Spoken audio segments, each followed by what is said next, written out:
शहर में कई दिनों से काफी हलचल मची हुई थी। रोज रात में शहर का कोई ना कोई मर्द घर से गायब हो रहा था। ये खबर सुनकर वेंकट नाम का एक रिपोर्टर उस शहर में पहुंचा।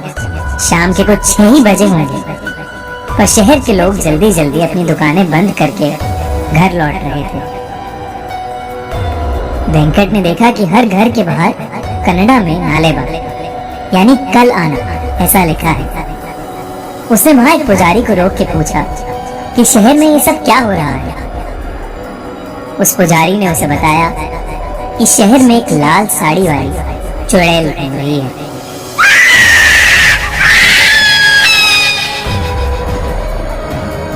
वो रोज रात में घर घर जाके जोर से दरवाजा खटखटाती है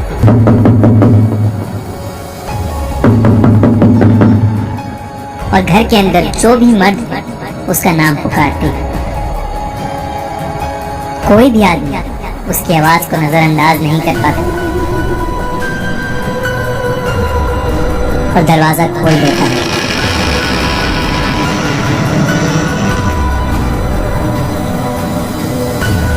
कहते हैं वो चुड़ैल उसे अपने वश में करके कहीं दूर ले जाती है और मार देती है।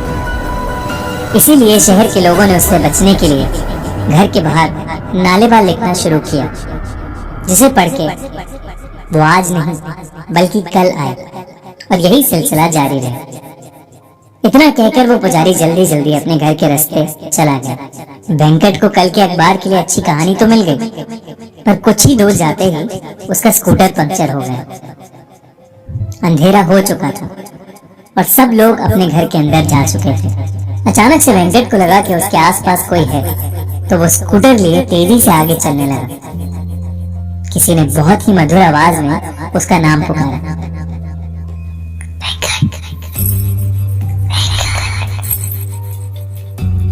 वेंकट ने जैसे ही स्कूटर के शीशे की ओर देखा, वो स्कूटर वहीं छोड़ के बहुत तेजी से आगे भागा। वो एक छोटे से मकान में जाके छिप गया और दरवाजा अंदर से कस के बंद कर लिया। दरवाजे पर जोर जोर से खटखट होने लगी और उसे अजीबो गरीब आवाजें सुनाई देने लगी।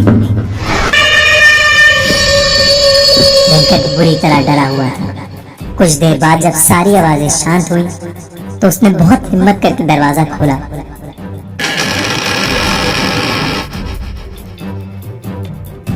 तो वहां कोई नहीं था, पर फिर